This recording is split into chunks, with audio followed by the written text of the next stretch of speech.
Please. ఆయన carriage తీసుకొని రాలేదు, బాక్స్ తీసుకొని రాలేదు కాబట్టి మనం చాలా సేఫ్ అనమాట మేము.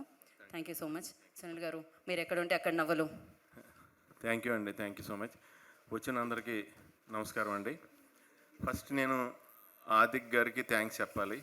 Adhik sir, thank you so much. ఆయనే నా ఫస్ట్ తమిళ్ ఫిల్మ్ నాకు ఛాన్స్ ఇచ్చింది మార్క్ యాంటనీలో. మీకు ఆ రోజు ఎక్స్పీరియన్స్ ఒకటి మీతో షేర్ చేసుకుంటానండి. నేను అడిగాను ఆయన్ని, సార్ ఈ క్యారెక్టర్ ఇది విలన్లా అనిపిస్తుంది, నెక్స్ట్ మళ్ళీ పాజిటివ్ అని తెలుస్తుంది, క్లైమాక్స్ దాకా తెలియదు అన్నారు. సార్ ఓకే సార్, నాకు తమిళ్ తెలియదు సార్, నాకు రాదు అంటే మళ్ళీ ఉన్న పేరు పోద్దేమోనండి చేస్తే, నాకు రాదు మీరు అంటే. సార్ నేను తమిళ్లో నేను రేడియో డ్రామా నేను ప్లాన్ చేయట్లేదు సార్ మీ తమిళ్ లాంగ్వేజ్ కోసం. నేను ఫిలిం అంటే విజువల్ మీడియా సార్, యంగ్ ఉండాలి, విలన్ ఉండాలి, ఓల్డ్ గెటప్ వేయాలి, అక్కడ పాజిటివ్ క్యారెక్టర్లా కనిపించాలి, కామెడీ కూడా చెయ్యాలి. సో మీరు సెంటర్ ఏజ్లో ఉన్నారు, అటు ఆ గెటప్ వేసినా ఫ్లాష్ బ్యాక్ సూట్ అవుతారు, ఇటు ఓల్డ్ వేసినా మిమ్మల్ని బిలీవ్ చేస్తున్నారు. సో అదొకటి రీజన్ అండి, మీ ఫేసు మీ టైమింగ్ మీరు కావాలి నాకు అన్నారు. అన్నప్పుడు నాకు ఆయన, నేను విజువల్ మీడియా అండ్ మూవీ అనేది, సో మీరు నాకు కావాలి, నేను లాంగ్వేజ్ ప్రాబ్లం లేదన్నారు. ఆయన ఏం చేస్తే నేను అది చేశానండి. 2 సినిమాలు కెనాన్ జెరాక్స్ అని మనం ఒరిజినల్ తీసుకెళ్ళి జెరాక్స్ తీస్తాం కదా, అలా ఒరిజినల్ ఆయనే నా అన్ని క్యారెక్టర్లకి. ఆయన టైమింగే, ఆయన యాక్టర్ కూడా మంచి యాక్టర్. ఆయన యాక్షన్ ఆయనే చెప్పేస్తారు, నాకు డైలాగ్ ప్రాంప్టింగ్ అవసరం అయితే ఆయనే చెప్పేస్తారు, కట్ ఆయనే చెప్పేస్తారు. ఆయన డైరెక్షన్లో ఎలా ఉంటుంది అంటేనండి, లైక్ ఒలింపిక్ గేమ్స్ అండి, సెకండ్ ఛాన్స్ ఉండదు. ఒకసారి పరిగెట్టామంటే లైన్ క్రాస్ అయ్యామంటే నెగ్గుతాం, లేదంటే ఓడిపోయినట్టు లెక్క, అంతే. మళ్ళీ చేస్తాను, మళ్ళీ అంత స్పీడ్ ఆయన ఏకంగా. జనరల్గా ఏం చేస్తారంటే ఎవరైనా, అప్పుడు ఆయన అన్నారు, ఏమండి ఇప్పుడు చార్లీ చాప్లిన్ మనకి ఇంటర్నేషనల్ స్టార్, ఆయన యూనివర్సల్ స్టార్ చార్లీ చాప్లిన్. ఆయన లాంగ్వేజ్ ఏది తెలియదు కదా, అందుకే యూనివర్సల్. అదే లాంగ్వేజ్ తెలిస్తే మేబీ హాలీవుడ్లోనే స్టార్ అవుతాడు ఆయన. So action speaks more than words అని ఆయన చెప్పి ఎంకరేజ్ చేశారు. ఆయన సెకండ్ దాంట్లో కూడా నాకు చాలా మంచిది ఇచ్చారు. ఇప్పుడు ఇందులో చాలా థ్యాంక్స్ భయ్యా, thank you so much. And ఈ సినిమా ఆయన ఎలా ప్లాన్ చేశారంటే, మామూలుగా మనం ఓ సినిమా తీస్తాం, ఏదన్నా సినిమా, దానికి పార్ట్ 2 తీద్దాం, సినిమా హిట్ అయింది అని చెప్పి పార్ట్ 2 తీస్తాం, ఇది కూడా హిట్ అయింది, పార్ట్ 3 తీద్దాం అని తీస్తాం. ఈయన ఏం చేశారంటే సూపర్ ప్లానింగ్, టోటల్గా అజిత్ గారి సినిమాలన్నిటికీ సీక్వెల్ ఇది.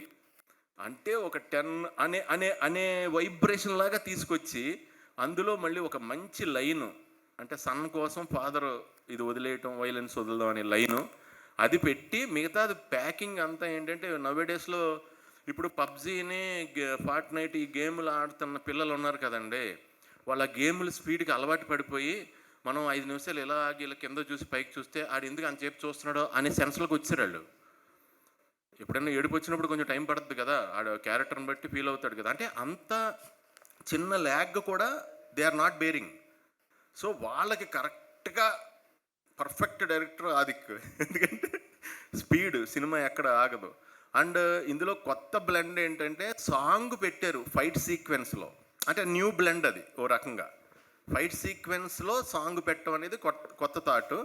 అది చాలా బాగా అందరూ అక్కడ నేను వేరే సినిమా సెట్కి వెళ్ళినప్పుడు ఇప్పుడు పని చేస్తుంటే అందరూ వచ్చి, సార్ సూపర్ వర్క్ సార్, చాలా బాగుంది సార్, చాలా బాగా చేశారు, ఇక్కడ చాలా బాగుంది సార్ మూవీ అంటే చాలా హ్యాపీ ఫీల్ అయ్యానండి. నేను అప్పుడు చెప్పాను కదండి, మన గుడ్ బ్యాడ్ అగ్లీ షూటింగ్కి వెళ్ళినప్పుడే పుష్ప ఫంక్షన్లో చెప్పాను నేను, పుష్ప 2 అప్పుడు మిడ్ నైట్ మాకు ఎవరో తెలియకపోతే ఒక రెస్టారెంట్ ఓపెన్ చేసి మాకు భోజనం పెట్టారు. వాళ్ళు నన్ను గుర్తుపెట్టారు, వాళ్ళు పాకిస్తాన్ వాళ్ళు అంట. అంటే వాళ్ళను కూడా, వాళ్ళతో మాకు ఫుడ్ పెట్టించింది మాట, అంటే ఈ బ్యానరే అది కూడా. అందుకు ఫస్ట్ టైం తమిళ్లో చేసినందుకు మైత్రి మూవీ మేకర్స్కి నిజంగా కంగ్రాట్స్ చెప్తున్నానండి.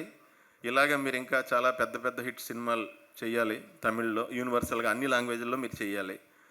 సో ఇంకా జీవి ప్రకాష్ గారు సినిమాలో, ఒక సినిమాలో నేను యాక్ట్ చేశానండి, ఒక క్యారెక్టర్ యాక్ట్ చేశాను, చాలా మంచి ఫిలిం అది, మంచి క్యారెక్టర్ నాది కూడా. అప్పుడే ఆయనతో పరిచయం ఏర్పడింది. ఆయన క్లీన్ సోల్ అండి, ప్యూర్ హార్ట్, క్లీన్ సోల్, అందుకే ఆయన స్మైల్ కూడా ఎప్పుడు క్లీన్గా ఉంటుంది. ఆయన అంత పెద్ద పెద్ద సినిమాలు చేసినా ఏం చేసినా ఆయనతో వెళ్ళి నేను ఇంటరాక్ట్ అయినప్పుడు, మాట్లాడినప్పుడు ఆయన చాలా సింపుల్గా, రండి సార్ అని నాకు కోఆపరేట్ చేసే సీన్స్లో కూడా నా డైలాగ్స్ నాకు తమిళ్ అంత రాదు కదండి, నాకు సపోర్ట్ తీసుకుంటున్నప్పుడు ఎవరినైనా అడిగి మీనింగ్ అది ఇది అడుగుతున్నప్పుడు ఆయన కూడా చాలా బాగా నాకు అంటే ఎంకరేజ్ చేశారు నన్ను. Thank you brother, thank you so much, all the best. And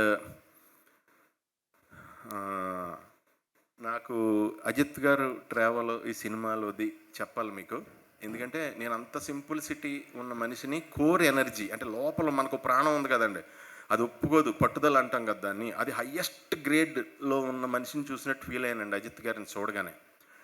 ఆయన మీరు పొద్దున్నే 4 గంటలకి రన్నింగ్కి వెళ్తారంట కదండి చెప్పారు, మీరు రేపు వెళ్తున్నారా అని అడిగారు. సార్ వెళ్తున్నాను సార్ అన్న. నేను కూడా రావచ్చా అండి అన్నారు. సార్ అదేంటి సార్, తెలియదండి 4 గంటలు కదా ఎవరికి ఏం తెలియదు, నేను వస్తానని. సరే అని కేబీఆర్ దగ్గర నేను వెయిట్ చేశాను. ఆయన పక్కన డ్రైవర్ కూర్చున్నాడు, ఆయనే కార్ డ్రైవ్ చేసుకొచ్చేసారు, ఇంకెవరు లేరు వెనకాల, ఇంకెవరో ఏమీ సెక్యూరిటీ ఏమీ లేదు, ఒక్క ఆయన వచ్చేసారు అంతే. వచ్చేసారు, వెళ్దామండి అన్నారు. మేము 6 కిలోమీటర్స్ అంటే కాంబినేషన్ వాక్ కంచేపు జాగింగ్ కంచేపు అప్ వస్తే కొంచెం రన్నింగ్ చేసి అలా చేసాం. అయిపోయిందా సార్ ఇంకొక హాఫ్ రౌండ్ వేద్దాం అన్నారు. సార్ నేను ఇప్పుడు 9 కిలోమీటర్స్ చేయలేదు సార్ అన్నాను. పర్లేదండి మన ఇద్దరం కలిసి ఉన్నాం కాబట్టి ఇప్పుడు మాట్లాడుకుంటుంటే తెలియదు అన్నారు. సరే అని ఇంకో 3 కిలోమీటర్స్ ఏం లేవండి, 9 కిలోమీటర్స్ వాకింగ్ చేసాం. తర్వాత లొకేషన్కి మనకి మియాపూర్ అవతలకి వెళ్ళాలి, అక్కడ లొకేషన్కి 1.5 hours ఆయన కార్ డ్రైవ్ చేశారు, నేను కూర్చున్నా పక్కన. అక్కడికి డ్రైవ్ చేసి ట్రాఫిక్లో డ్రైవ్ చేసి అక్కడికి వెళ్ళి షూటింగ్కి వెళ్ళగానే ఆయనకి టోటల్గా మీరు సినిమాలో చూసిన ఇంటర్వెల్ ఫైట్ అప్పుడు వచ్చిన back roll shot, jump, leg skid shot, 27 members ఫైటర్స్ని గుర్తుపెట్టుకుని సింగిల్ షాట్ ఒకటి తీశారండి దానికి. అది కటింగ్లో మిక్స్ చేశారు కానీ ఆ సింగిల్ది ఒకటి తిరుగుతూ ఉంటుంది, ప్రత్యేకంగా దాన్ని తయారు చేయించారు పైన కెమెరాకి స్టాండ్. అది అలా రొటేట్ అవుతుంటే ఈయన గుర్తుపెట్టుకుని 27 మెంబర్స్తోనే ఫైట్ చేయాలి, సాయం దాకా చేశారు. మళ్ళీ 1.5 hours ఆయనే డ్రైవ్ చేసుకొచ్చారు వెనక్కి. అంటే అంత ఎనర్జీ నేనైతే ఎక్కడా చూడలేదు. పైగా వితౌట్ ఆయనకి ఫెసిలిటీస్ ఏమన్నా ఉన్నా ఆయన అంటే దాన్ని సుఖపడాలి అలాంటి మనస్తత్వం ఆయన కాదు. పైగా డూపుని పెట్టకూడదు, ఆయన సినిమాల్లో డూపు పెట్టకూడదు, అజిత్ సార్ సినిమాల్లో ఆయనే చేస్తానంటారు. సో అలాంటి మనిషిని నేను ఆయన నుంచి చాలా నేర్చుకున్నానండి. ఆయన ఎప్పుడు భగవంతుడు ఆయన ఎప్పుడు చల్లగా చూడాలని మనస్ఫూర్తిగా కోరుకుంటున్నాను.